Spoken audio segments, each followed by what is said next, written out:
আসসালামু আলাইকুম। রেবাতি এয়ার ট্রাভেলসে আপনাদের সকলকে জানাচ্ছি স্বাগত। আজকে আমরা শিখব কিভাবে ঘরে বসেই সহজে এয়ার টিকিট কাটা যায়। তার জন্য আমরা যে কোনো ব্রাউজারে যাব।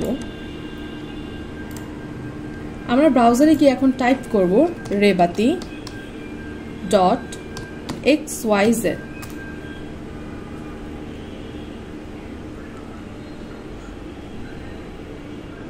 এখন আমরা দেখতে পাচ্ছি আমরা rebati.xyz এর ওয়েবসাইটে আছি। আমরা এখানে দেখতে পাচ্ছি flight option, hotel, tour, visa. যেহেতু আমরা এয়ার টিকিট করব তার জন্য আমরা ফ্লাইট অপশনেই রয়েছি। এখানে রয়েছে round way, one way, multicity. Round way তখন হবে যখন আমরা একটা দেশে যাব এবং সেখান থেকে আবার ফেরত আসব। ওয়ান ওয়ে হবে যখন আমরা শুধু সেখানে যাব অথবা সেখান থেকে আমরা শুধুমাত্রই আসব। আর মাল্টিসিটি হচ্ছে আমরা একটা দেশে যাব, সেখান থেকে আমরা আরেক জায়গায় যাব, সেই ক্ষেত্রে আমরা মাল্টিসিটি চুজ করব। আমি এখন ওয়ান ওয়ে দিচ্ছি। এখানে আমরা দেখতে পাচ্ছি ঢাকা এয়ারপোর্টের একটা কোড। আপনি যেখান থেকে যেতে চাচ্ছেন আপনি সেখানে এয়ারপোর্ট কোডটা সার্চ করবেন। যেমন আমি যদি এখানে লিখি ঢাকা এয়ারপোর্ট কোড, তখন দেখা যাচ্ছে ডিএসি হচ্ছে ঢাকার এয়ারপোর্ট কোড। অথবা আমি যদি দেই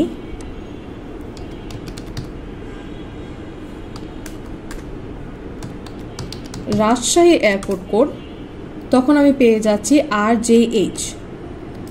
যেহেতু আমি ঢাকা থেকে যাব তো আমি ঢাকাই চুজ করলাম।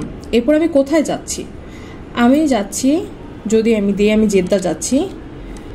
এখানে আপনি সার্চ করবেন জেদ্দা এয়ারপোর্ট কোড কোনটি। দেখা যাচ্ছে জেদ্দা এয়ারপোর্ট কোড হচ্ছে JED। আমরা এখন এটা লিখে দিব JED।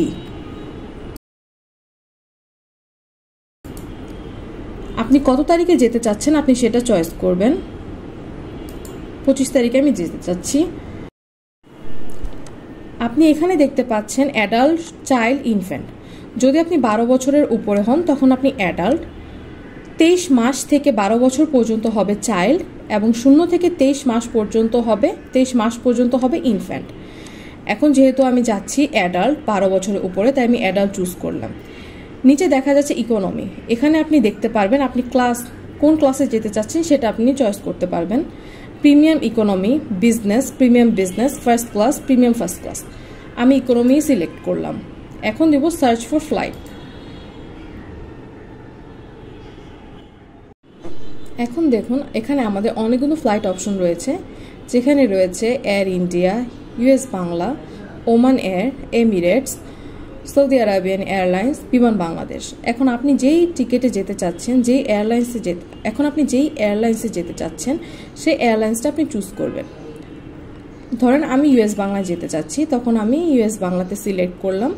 US বাংলা সিলেক্ট করে দেখতে পাচ্ছেন এখানে কোনো ট্রানজিট নেই, ননস্টপ যাবে। যেটা ফ্লাইটটা হবে দুপুর 3:50 থেকে এবং আপনি পৌঁছাবেন রাত 9:10-এ। প্রাইসটা পড়বে 51,596 টাকা। আপনি 30 পর্যন্ত ব্যাগেজ আপনার সাথে নিয়ে যেতে পারবেন। এখন যদি আপনার এই ফ্লাইটের আরও ডিটেলস জানা থাকে তখন আপনি এখানে ডিটেলস নামে ক্লিক করে সম্পূর্ণ জানতে পারবেন যে সেটা আপনি রিফান্ডেবল নাকি নন রিফান্ডেবল। এখানে লেখা আছে এটা রিফান্ডেবল। এখন আমি বুক নামে ক্লিক করব।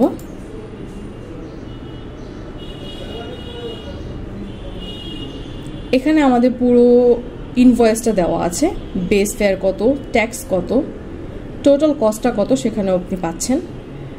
এরপর আপনি আপনার পাসপোর্টটা নিয়ে এই ফর্মটা ফিল আপ করবেন, যেখানে আপনার ফার্স্ট নেম অথবা given name, last name, surname, gender, date of birth, আপনি কোন ন্যাশনালিটি, যদি বাংলাদেশ হয়ে থাকেন তাহলে বাংলাদেশি, অথবা অন্য কোনো দেশের ন্যাশনালিটি হয়ে থাকলে আপনি সেই দেশেরটা সিলেক্ট করবেন।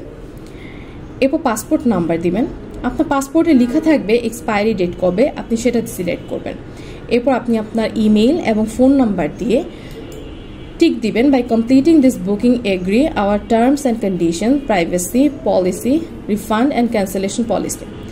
আপনি ইয়েস ক্লিক দিয়ে বুক অ্যান্ড হোল্ড দিবেন।